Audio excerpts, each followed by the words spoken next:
हमारे साथ दक्षिण दिल्ली के मेयर साहब हैं। आज इनका प्रेस कॉन्फ्रेंस था। सर, आपकी क्या प्रायोरिटी है? इलेक्शन अगले साल होना है। केजरीवाल जी आपके एमसीडी पर करप्शन का एलिगेशन लगाते रहते हैं, उनको लगता है उससे ट्रैक्शन मिलता है। देखिए, हम लोग पहली बात तो इलेक्शन की राजनीति नहीं करते, हम विकास की राजनीति करते हैं, हम काम की राजनीति करते हैं। और बात मानने केजरीवाल जी कहूँ तो जो दिल्ली के मालिक हैं उनको वैसे तो सबकी चिंता होनी चाहिए, वो दिल्ली के मुख्यमंत्री हमारे मुख्यमंत्री हैं, लेकिन उनका एजेंडा एक आम आदमी पार्टी जो आम एडवर्टाइजमेंट पार्टी बन गई है आम आदमी पार्टी की जगह, उनका अपना एक एजेंडा है कि एमसीडी को किसी तरह झूठ बोलकर घेरना है।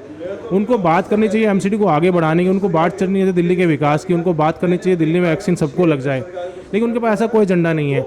आज आपने देखा जब दिल्ली के अंदर मैक्सिमम लोगों को दवाई लगनी चाहिए, मैक्सिमम लोगों को पानी मिलना चाहिए था, तो उनकी प्रायोरिटी क्या होनी चाहिए थी? मैं आपके चैनल के माध्यम से उनसे भी पूछना चाहता हूँ, क्या शराब की होम डिलीवरी कराना प्रायोरिटी होनी चाहिए थी, या लोगों को वैक्सीनेशन की डिलीवरी कराना प्रायोरिटी होनी चाहिए थी, या लोगों को पानी शुद्ध मिलना चाहिए था उसकी प्रायोरिटी होनी चाहिए थी, या शराब की प्रायोरिटी होनी चाहिए थी? दिल्ली के अंदर अस्पताल खुलना चाहिए था, या अहमदाबाद के अंदर पार्टी विस्तार के लिए दफ्तर खुलना चाहिए था?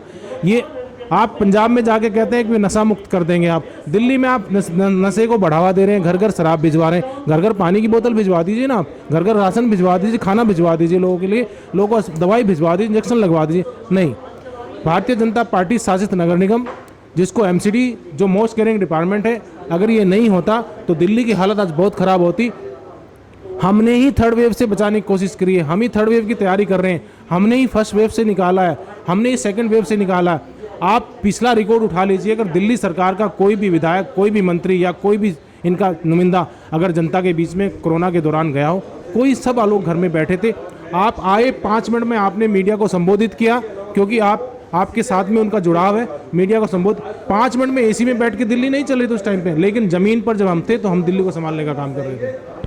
सर, सच बात तो ये है कि केजरीवाल जी एक तरफ आपको कहते हैं कि मतलब आम आदमी पार्टी कहते हैं कि आप टैक्स बढ़ा रहे, और दूसरी तरफ आप अपने स्टाफ को, जो एमसीडी के स्टाफ हैं, हज़ारों स्टाफ हैं, उनकी तनख्वाह तक आपको देने में मुश्किल होती है, और ये पूरा साल से, ये पिछला साल पूरा ऐसा ही रहा। देखिए, जो राज्य सरकार है उसकी नैतिक जिम्मेदारी होती है कि जो सिविक एजेंसी हैं, जो सिविक बॉडीज़ हैं, अगर उन पर कोई आर्थिक संकट भी आता है तो राज्य सरकार की नैतिक जिम्मेदारी बनती है कि उनको उस संकट से निकाले।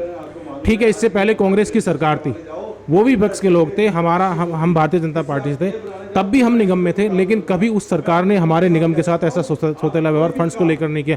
ये कर्मचारी हैं, ये दिल्ली के कर्मचारी, ये एमसीडी के कर्मचारी, ये सारी दिल्ली को संवारने का काम करते हैं, दिल्ली को देखने का काम करते हैं, तो उनसे किस बात भारतीय जनता पार्टी के साथ प्रतिरोध हो सकता है? भारतीय जनता पार्टी के साथ उनका हो सकता है कि हम भारतीय जनता पार्टी से, आम आदमी पार्टी से, वो उनको जो करना पार्षदों के साथ कर सकते हैं, लेकिन कर्मचारी तो सबके हैं। एक तरफ तो आप कहते हैं हम सबको 1 करोड़ रुपया देंगे, फिर एक व्यक्ति विशेष के लिए क्यों देते हैं? जो दिल्ली का सफाई सैनिक, जो दिल्ली का सफाई कर्मचारी, जो हमारे डॉक्टर्स, जो हमारे मलेरिया के लोग, जो हमारे डीवीसी के कर्मचारी, अगर उनकी डेथ हो गई तो आज उनके परिवार कैसे चलेंगे?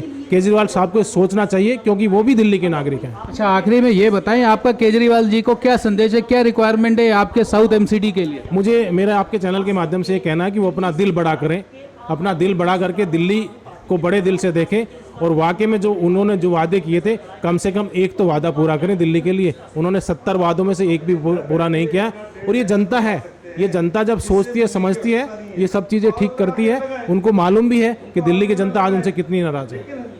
With camera person Rajesh Tripathi, Pranab Prakhar reporting for vision television world.